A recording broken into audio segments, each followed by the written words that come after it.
Hey guys, it's Emma Vigling with TYT Politics on the WikiLeaks beat. Jordan is up in Standing Rock. He is back covering the situation there, which is obviously escalating. And now we've had some, Bernie Sanders has spoken out against it, urging President Obama to actually take a stand.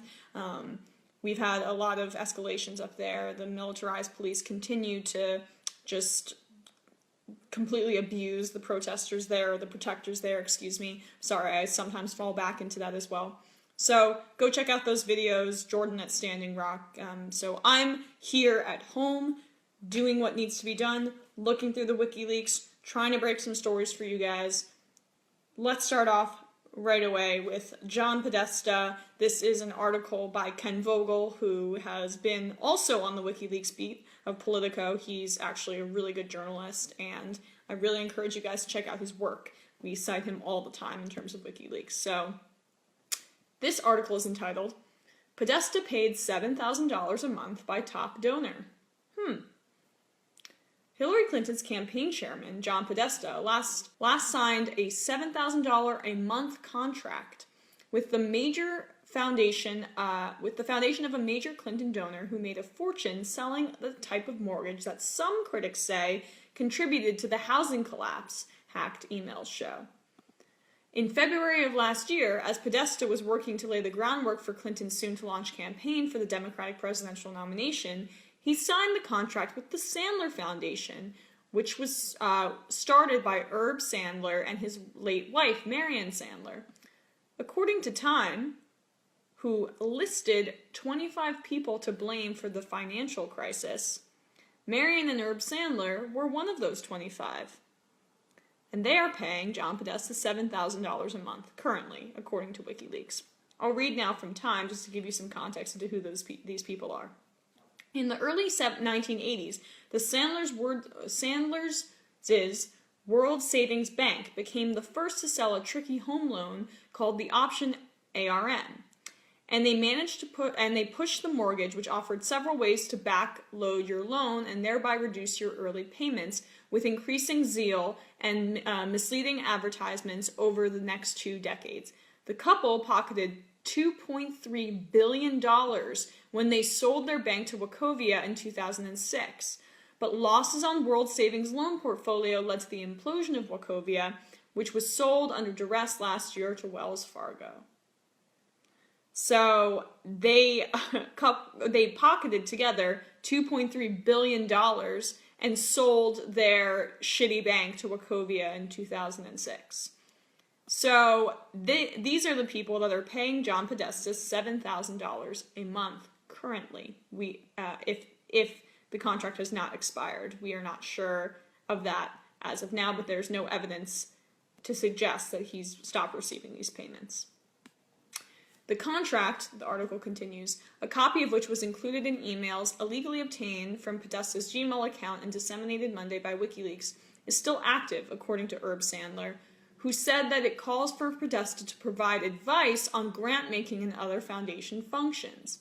It's unusual, to say the least, Ken Vogel, for the full-time chairman of a general election presidential campaign to maintain such an active side deal with a major donor to that campaign, let alone to raise money from that donor for the campaign.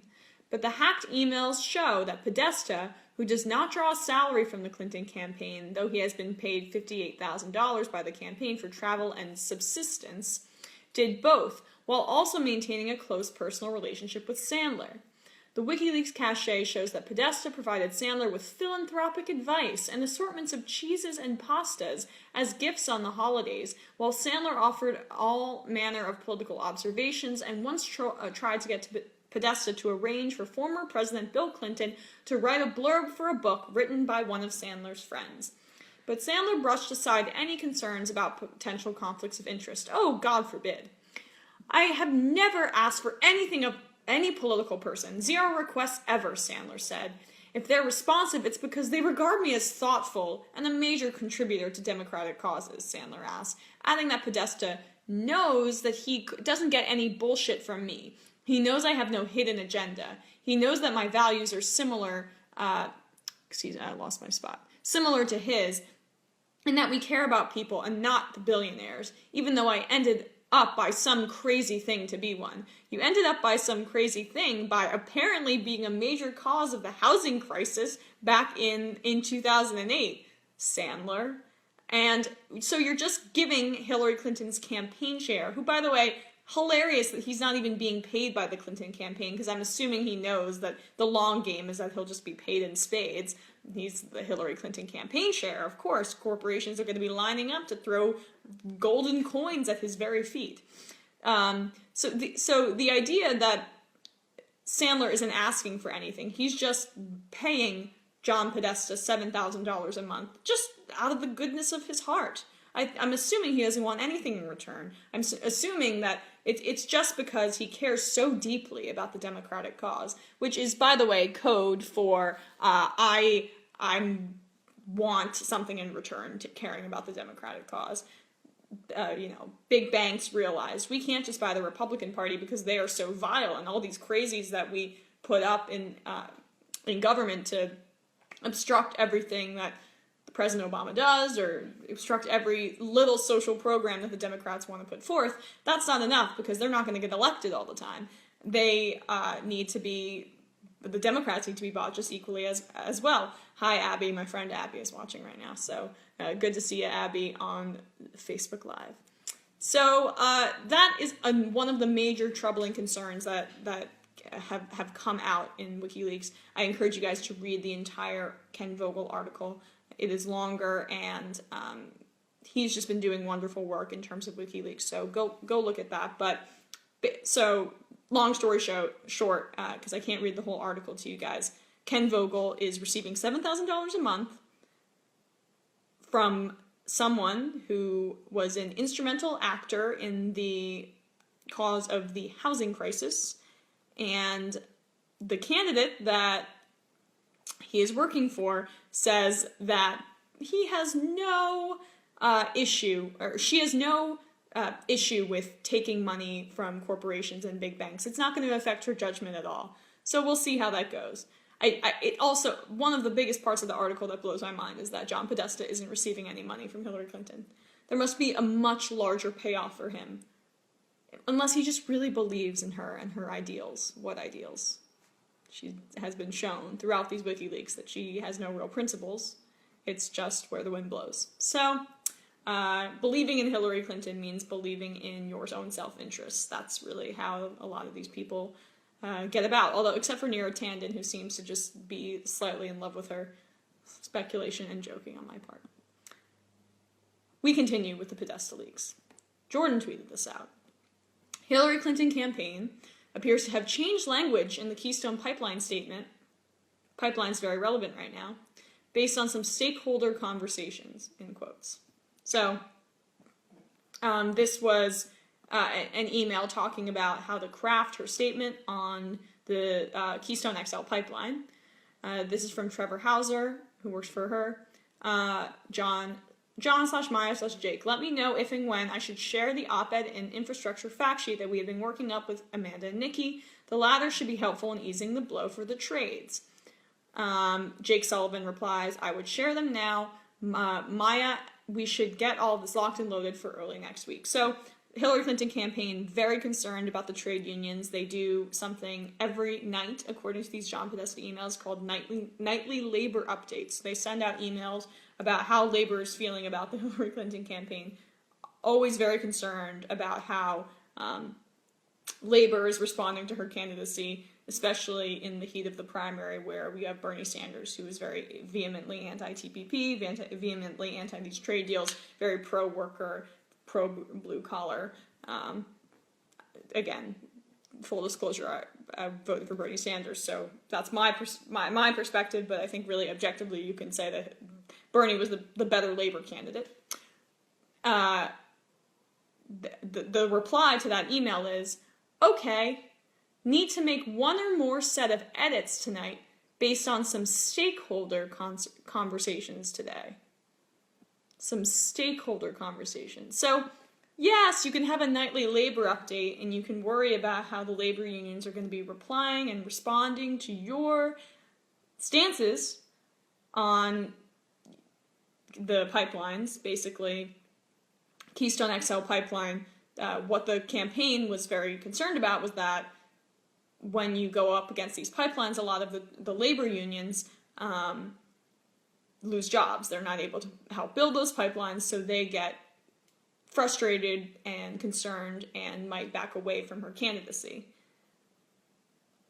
In addition, they may have to make some edits because of the stakeholders. They're the ones that pull the real strings for the Hillary Clinton campaign. So we don't really know what those edits were yet, but that was one of the other revelations. Here's one. I tweeted this out. Thought it was very interesting. January 2015. Hillary Clinton campaign asked Debbie Wasserman Schultz to schedule meetings with other candidates, in quotes, so they can credibly say they're meeting with everyone. Let's continue. Robbie Mook, who is her campaign spokesman, sends this to Hillary Clinton, to John Podesta, to Huma Abedin, and to Huma Abedin, her top aide. Madam Secretary, I will make all. The title of this email is Simis. I forget how to pronounce his name, but he is a White House aide. Update, direct aide to President Obama and the White House. Madam Secretary, I will make sure all relevant information is in your briefing for the Debbie Wasserman Schultz meeting, but I wanted to provide an update in case it comes in handy earlier. Again, this is January 2nd, 2015. He, Simis, the White House aide, asked what he should communicate to POTUS, Obama, President Obama, regarding the convention, and I reiterated our point of view. I flagged that you will not state a preference if asked by Debbie Wasserman Schultz. He said that Debbie Wasserman Schultz will probably bring up at your meeting that they're thinking of hiring a general election planner, and he said it would be helpful for you to reinforce that this is very important. He recommended demurring on who the person should be, so you don't get caught up with those politics. And lastly, I asked that he make sure that she has meetings scheduled with other potential candidates so they can credibly say they're meeting with everyone.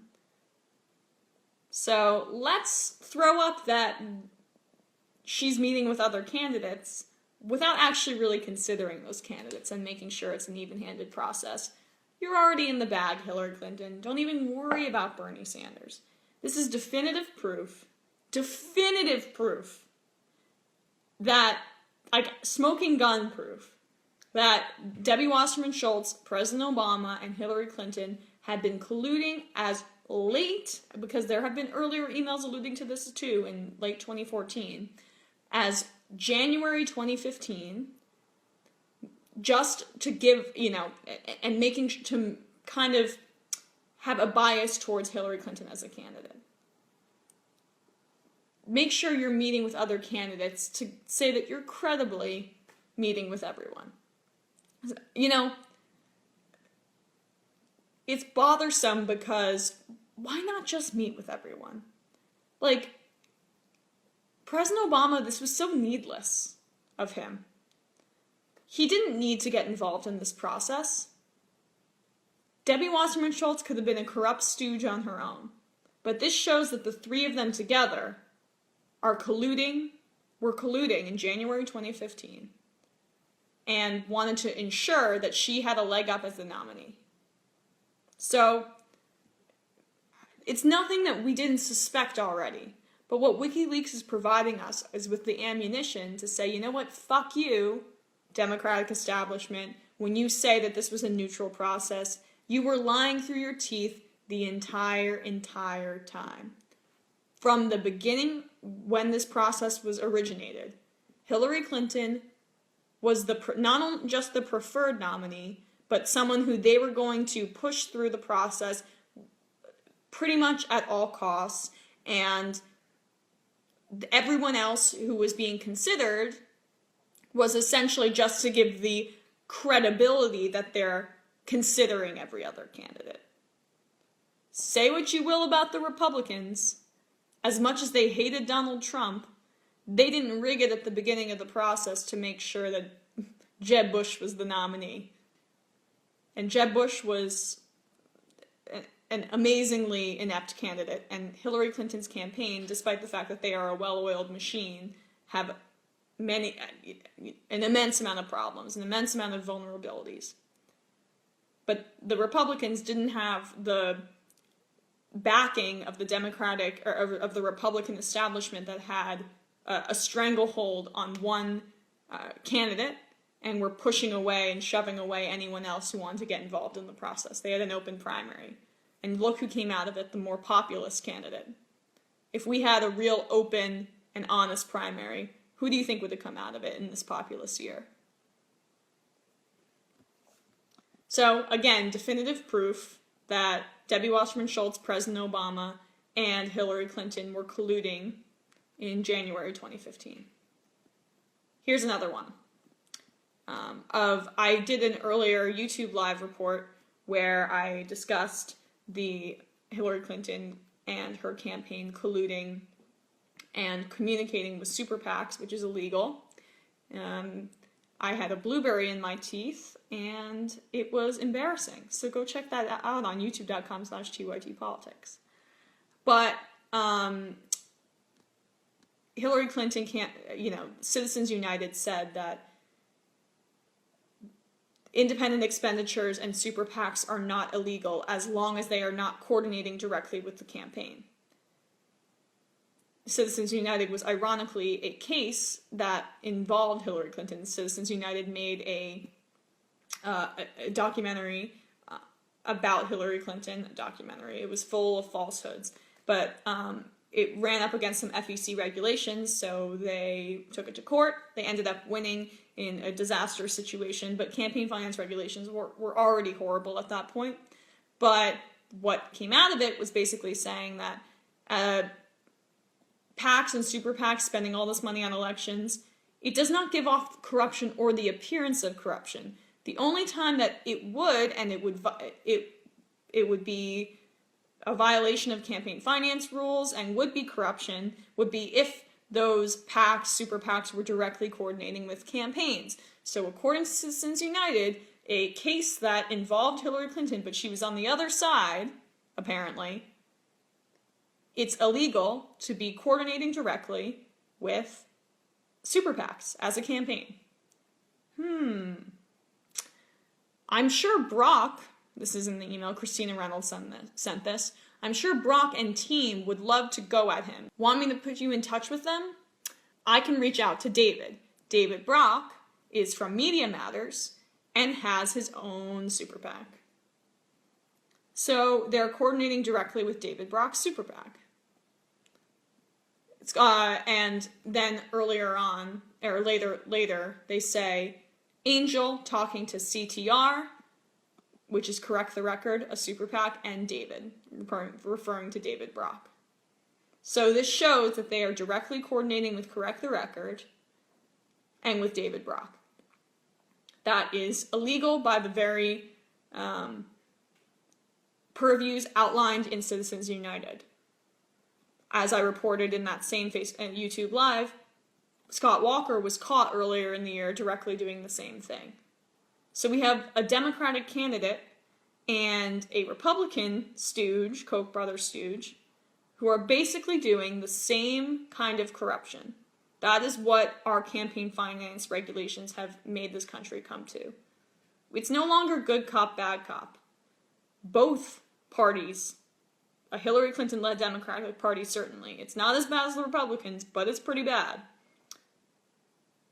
are just taking legalized bribes and aren't even being slick about the very minimal restrictions that they have been laid out for them through Citizens United and the very loose campaign finance laws that we have. And you know why neither of them are going to get in trouble for it? Is because this corruption is rampant and it is the new normal in Washington. So Hillary Clinton, directly coordinate with Correct the Record, no problem. Scott Walker, do the same thing in Wisconsin. Send emails begging for money and directly coordinate with your super PACs. All good. It doesn't matter. This is how Washington works now. And everyone around them is invested in this kind of system being perpetuated, so they're not going to do anything about it. wolf-pack.com, guys. All right, let's see what else I have for you.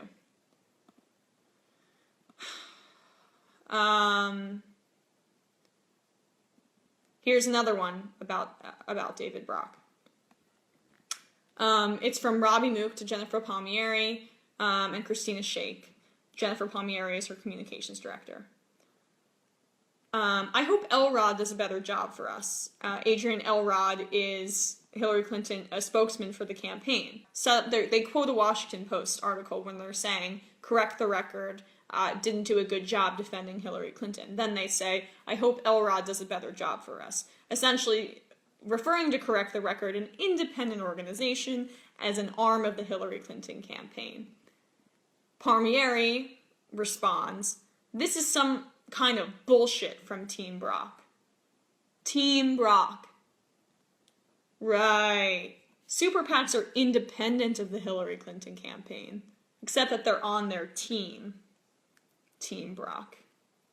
So again, just some more coordination with David Brock, which is illegal. But again, nothing is going to come of it because that is how Washington works these days. Corruption is the new normal. Doesn't it feel good, guys? Don't you guys feel so happy about our democracy? So, that is what I have for you today. I may have missed some stuff. It has been a busy, busy day. I will be discussing more WikiLeaks tomorrow. We're doing our daily WikiLeaks update. It is very exciting. No one else in the mainstream media is talking about it, so that's what our role is. We're going to be bringing you the alternate stories. Go check out Jordan's videos from Standing Rock. Go check out Eric's videos on Trump.